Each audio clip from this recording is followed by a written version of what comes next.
Assalamualaikum warahmatullahi wabarakatuh. Saya akan menyampaikan tugas modul 2.3 coaching untuk supervisi akademik, yaitu tugas demonstrasi kontekstual. Dalam pendidikan guru penggerak ini, saya didampingi oleh fasilitator Ibu Dr. Diah Ayundawati MPD.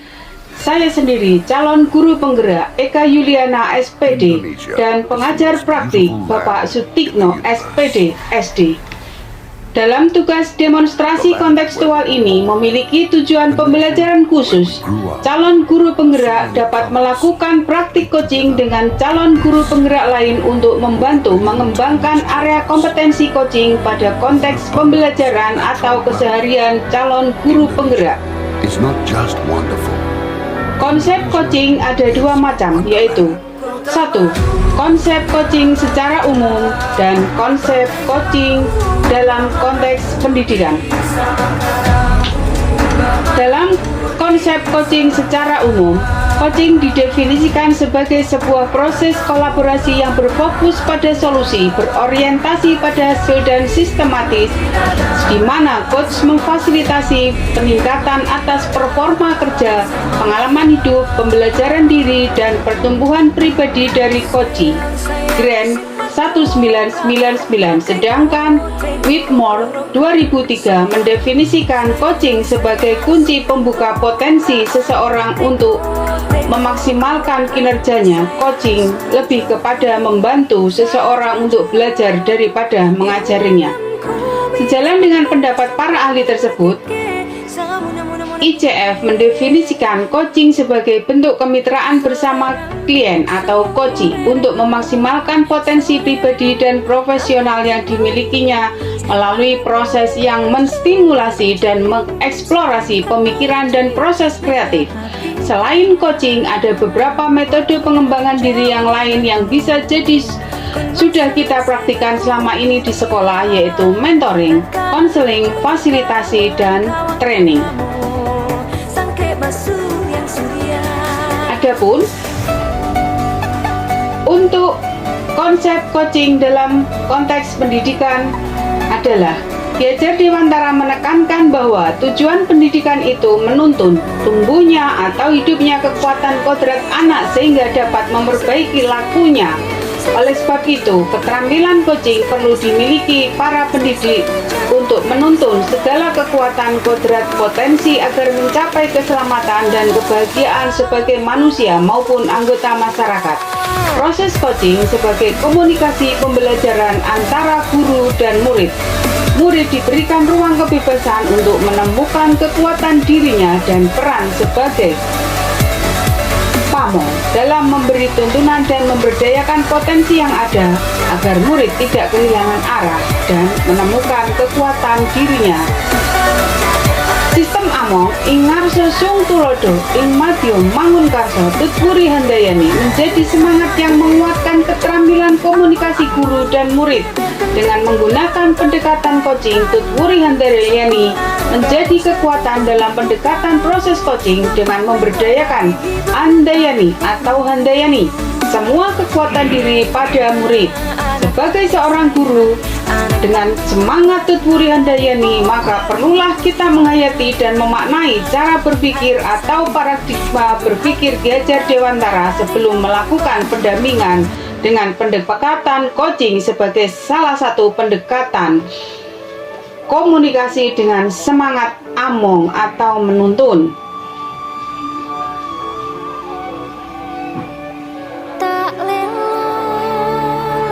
Paradigma berpikir dan prinsip coaching. Supervisi akademik adalah untuk mengembangkan kompetensi guru agar dapat melakukan pembelajaran yang berpihak pada murid. Untuk dapat melakukan itu diperlukan paradigma berpikir bertumbuh dan keberpihakan pada murid.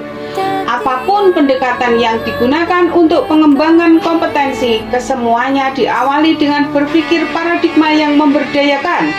Disebutkan di atas bahwa salah satu pendekatan yang memberdayakan adalah coaching. Mengapa coaching menjadi pendekatan yang memberdayakan? Karena diawali dengan paradigma berpikir coaching. 1. Fokus pada coaching.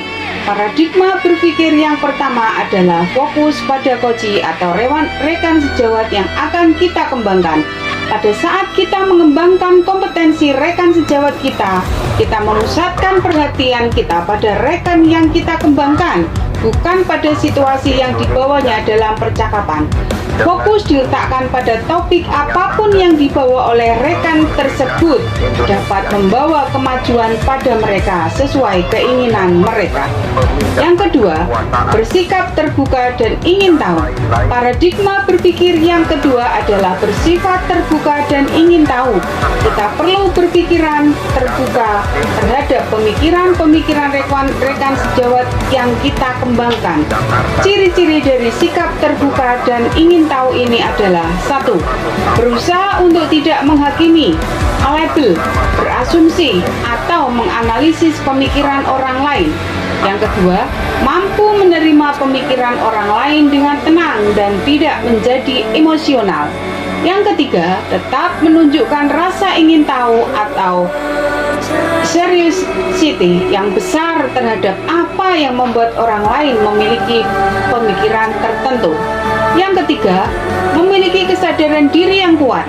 Paradigma berpikir coaching yang ketiga adalah memiliki kesadaran diri yang kuat. Kesadaran diri yang kuat membantu kita untuk bisa menangkap adanya perubahan yang terjadi selama pembicaraan dengan rekan sejawat. Kita perlu mampu menangkap adanya emosi atau energi yang timbul dan mempengaruhi percakapan, baik dari dalam diri sendiri maupun dari rekan kita. Yang keempat, mampu melihat peluang baru dan masa depan. Paradigma berpikir coaching yang keempat adalah mampu melihat peluang baru dan masa depan. Kita harus mampu melihat peluang perkembangan yang ada dan juga bisa membawa rekan kita melihat masa depan. Coaching mendorong seseorang untuk fokus pada masa depan, karena apapun situasinya saat ini yang masih bisa diubah adalah masa depan. Coaching juga mendorong seseorang untuk fokus pada solusi.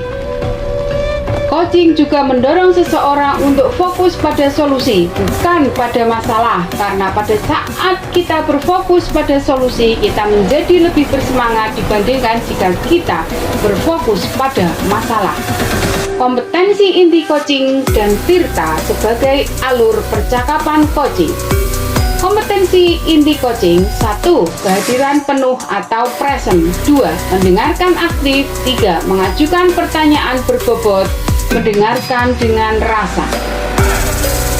Kehadiran penuh atau present.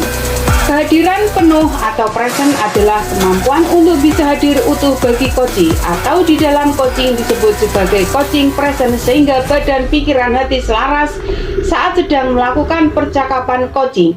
Kehadiran penuh ini adalah bagian dari kesadaran diri yang akan membantu munculnya paradigma berpikir dan kompetensi lain saat kita melakukan percakapan coaching. Menghadirkan diri sepenuhnya atau present penting dilatih agar kita bisa selalu fokus untuk bersikap terbuka, sabar, ingin tahu lebih banyak tentang coaching. Kompetensi ini penting untuk dihadirkan sebelum dan selama percakapan coaching dilakukan. Mendengarkan aktif. Salah satu keterampilan utama dalam coaching adalah keterampilan mendengarkan dengan aktif atau sering kita sebut dengan menyimak. Seorang coach yang baik akan mendengar lebih banyak dan lebih sedikit berbicara. Dalam percakapan coaching, fokus dan pusat komunikasi adalah pada diri coachee, yakni mitra bicara. Dalam hal ini, seorang coach harus dapat mengesampingkan agenda pribadi atau apa yang ada di pikirannya, termasuk penilaian terhadap coachee. Kemampuan mendengarkan aktif atau menyimak perlu dilatih untuk fokus pada apa yang dikatakan oleh coachee dan memahami keseluruhan makna yang bahkan tidak terucapkan. Mengajukan pertanyaan berbobot. Mengajukan pertanyaan dengan tujuan tertentu atau pertanyaan berbobot. Pertanyaan yang diajukan seorang coach diharapkan menggugah orang yang berpikir, menggugah orang untuk berpikir dan dapat menstimulasi pemikiran coachee, memunculkan hal-hal yang mungkin belum terfikirkan sebelumnya, mengungkapkan emosi atau nilai dalam diri dan yang dapat mendorong coachee untuk membuat sebuah aksi bagi pengembangan diri dan kompetensi. Pertanyaan berbobot memiliki ciri-ciri sebagai berikut. Hasil mendengarkan aktif menggunakan kata kunci yang didapat dari mendengarkan. Membantu Koci, membuat Koci mengingat, merenung, dan merangkai fakta sehingga dapat memahami apa yang terjadi pada dirinya. Bersifat terbuka dan eksploratif, struktur kalimat terbuka membuat Koci harus menjawab sambil berpikir. Diajukan di momen yang tepat, tidak terburu-buru dalam mengajukan pertanyaan, dan ditanyakan di waktu yang Koci sudah siap memprosesnya. Percakapan berbasis coaching dengan alur Tirta. Percakapan coaching yaitu 1. Tirta, T. Tujuan. 2. I. Identifikasi. 3. R. Rencana aksi. Ta. Tanggung jawab. Yang keempat itu, seperti yang sudah dibahas sebelumnya, bahwa prinsip dan paradigma berpikir coaching dapat membuat proses supervisi akademik fokus kepada pemberdayaan untuk mengembangkan kompetensi diri dan kemandirian. Sementara pemahaman umum terhadap supervisi akademik adalah sebuah proses evaluasi yang sering kali bersifat satu arah, tanpa ada ruang untuk dialog, apalagi menyepakati hasil supervisi akademik bersama dengan pimpinan. So many colors that live together. Dalam praktik coaching dengan sesama calon guru penggerak ini, saya, Bu Eka, berperan sebagai observer, calon guru penggerak Bu Wiwi sebagai coach, dan calon guru penggerak Bu Lili sebagai coach. Is a wonderland. Mari kita saksikan coaching berikut. Assalamualaikum warahmatullahi wabarakatuh. Waalaikumsalam warahmatullahi wabarakatuh. Apa kabar Bu Wiwi dan Bu Lili? Alhamdulillah sehat. Ya, alhamdulillah. Senang sekali hari ini kita bisa melakukan kegiatan coaching ya. Saya sebagai observer di sini saya akan melakukan pengamatan terhadap kegiatan coaching yang penjenengan berdua lakukan. Yaitu yang saya lakukan nanti berdasarkan model Tirta yang saya amati dari coaching yang saya lakukan itu. Model Tirta nanti ada tujuan, kemudian ada identifikasi, kemudian ada rencana aksi, dan ada tanggung jawab. Nah, itu nanti yang akan saya lakukan terhadap apa yang penjenengan lakukan dalam coaching berdua itu. Tentang kompetensi yang dimiliki oleh seorang coach. Kompetensi apa yang ingin dikembangkan sebagai seorang coach kira-kira mungkin? Yang ingin saya kembangkan, yang pertama yaitu kehadiran penuh, kemudian yang kedua sebagai pendengar aktif, dan yang ketiga mengajukan pertanyaan yang terpokok. Terakhir, dari kompetensi tersebut mana yang ingin diobservasi secara spesifik oleh Bu Lili, yaitu tentang mengajukan pertanyaan terpokok. Gitu ya. Indikator dari mengajukan pertanyaan berbobot seperti ketercapaian apa yang Bu Wiwi inginkan. Dengan pertanyaan berbobot itu saya bisa mengatakan dan juga memberikan solusi masalah yang dihadapi. Baiklah, kalau begitu kiranya saya sebagai observer dalam observer ini silakan lanjut untuk melanjutkan kegiatan coaching. Silakan. Bu Lili, apa kabar? Waalaikumsalam Bu Wiwi. Alhamdulillah sehat Bu Wiwi. Bagaimana kabar Bu Wiwi sendiri? Alhamdulillah Bu Lili, kabar saya baik-baik. Hari ini istimewa sekali, Bu Lili mau menyempatkan ke tempat saya. Kira-kira ada hal penting apa ya Bu Lili ya? Iya Bu Wiwi, saya itu lagi dilema ini Bu. Dilema Bu Lili? Saya kok jadi penasaran ya. Kira-kira ada apa ya ini sebenarnya? Begini Bu Wiwi, sebulan yang lalu, seperti yang sudah saya ceritakan ke Bu Wiwi waktu itu pas ditelepon, saya itu dan anak-anak kelas 9 itu merencanakan untuk mengadakan kegiatan pameran hasil karya seni dan budaya. Terus dan itu merupakan materi kelas 9 bab 2, yaitu tentang pameran. Wah, keren sekali itu Bu Lili. Dan murid-murid mau mengadakan pameran juga. Semoga berhasil ya Bu Lili ya. Amin. Tapi begini Bu Wiwi, Bu Wiwi tahu kan gimana sebagian teman-teman saya di sekolah jika akan ada kegiatan. Sekarang itu saya jadi ragu Bu. Dan jadi apa enggaknya pameran itu saya Iya Bu Lili, memang betul. Dimanapun kita berada, kadang-kadang ada teman yang seperti itu.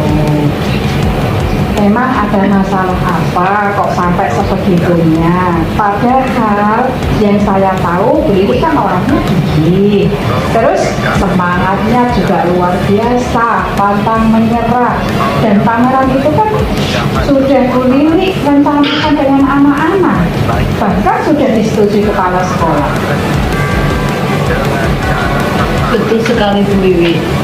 Anak-anak juga sudah membuat proposal, sudah menghadap ke Bapak Kepala Sekolah, bahkan sudah disetujui dan kepanitiaan pun juga sudah terbentuk Bu Wiwi.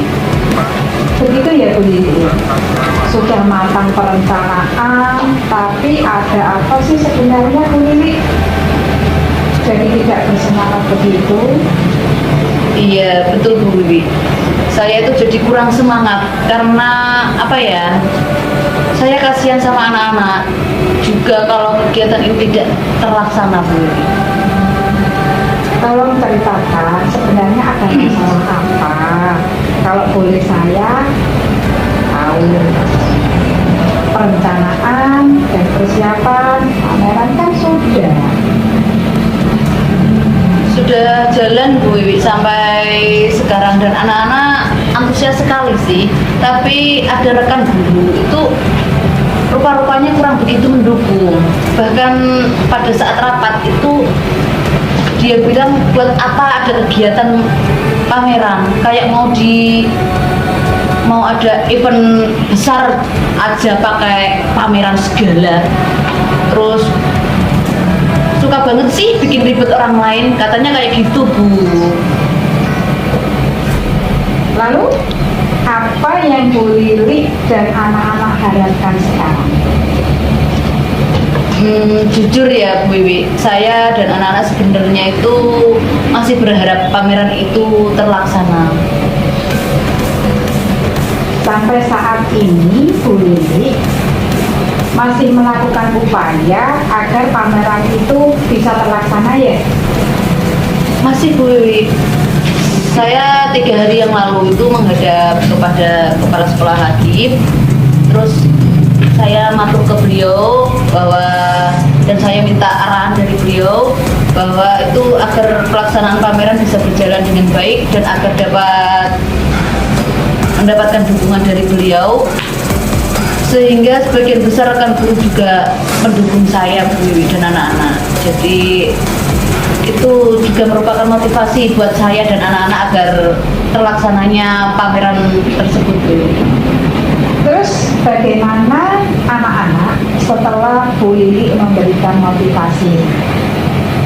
Meskipun ada guru yang seperti Bu Lili tadi katakan kurang mendukung lah untuk kegiatan ini. Ya, sebagian anak-anak pada kecewa Bu dengan sikap rekan sejawat saya tadi. Ya, tapi sebagian besar juga ada yang tetap semangat Bu. Lalu apa yang akan Bu Lili lakukan terhadap anak-anak yang merasa kecewa tadi? Ya karena saya tahu anak-anak awalnya kan memang sangat antusias tuh Bu. Jadi ya saya dengan bukti tadi saya menyiapkan apa yang menjadi tugas mereka dengan baik. Terus tugas mereka sudah banyak yang terkumpul juga. Jadi mereka mau tampil dan sudah siap, dan saya akan selalu memotivasi mereka agar selalu memberikan pameran itu yang terbaik, Bu. Loh, ini berarti ada tampilan bermacam-macam ya Bu Lili ya? Iya Bu Wiwi, anak-anak nanti mau tampil nari, terus ada nyanyi juga, terus ada tampilan seni bela diri juga Bu Wiwi. Dan mereka sudah pada berlatih Bu Wiwi. Luar biasa sekali itu Bu Lili. Menurut saya apa yang sudah jenengan lakukan itu sungguh luar biasa. Saya bangga sama Bu Lili. Pameran itu memang adalah hal yang penting untuk memberikan kesempatan kepada anak yang memiliki minat, bakat dan juga potensi yang harus dikembangkan dan juga dieksporkan agar ia mendapatkan kesempatan untuk bisa berapresiasi, serta pameran itu kan sarana komunikasi antara pembuat karya dengan peminat karya. Begitu ya Bu Wiwi ya. Berarti pameran ini positif tetap saya laksanakan ya Bu Wiwi ya? Iya Bu Lili, menurut saya baiknya tetap jalan saja, laksanakan pameran dengan baik, karena saya melihat perencanaan dan persiapan yang sudah matang itu dan dukungan dari kepala sekolah maupun warga yang ada di sekolah dan juga orang tua, karena anak-anak sudah banyak mengumpulkan tugas, juga sudah pada latihan, memberikan tampilan, itu sudah sangat luar biasa Bu Lili. Bu Wiwi, sekarang saya jadi semangat lagi. Sekarang saya bismillah, saya akan melaksanakan pameran ini. Semoga terlaksana dengan baik.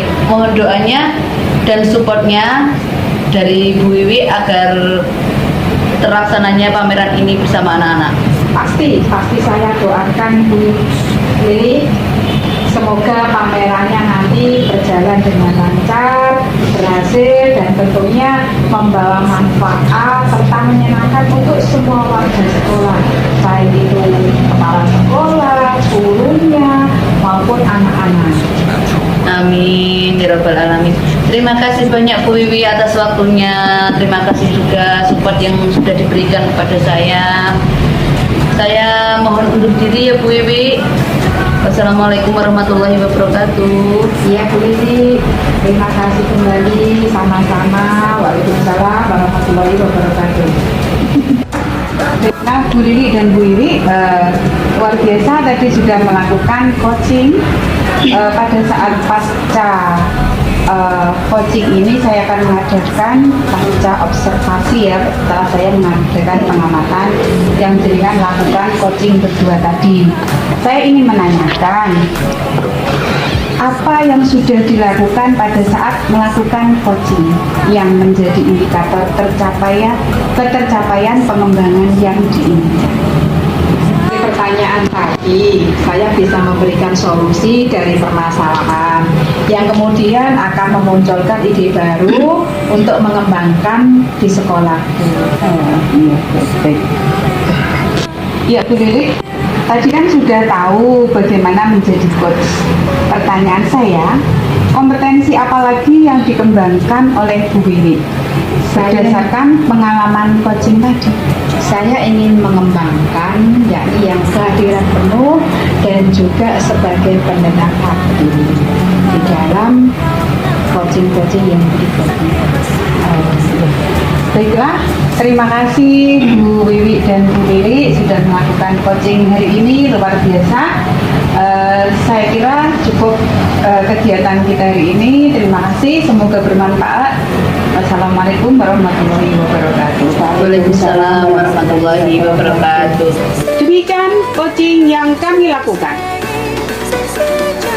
Demikian tugas demonstrasi kontekstual ini saya sampaikan. Semoga bermanfaat. Terima kasih. Guru bergerak Indonesia Maju.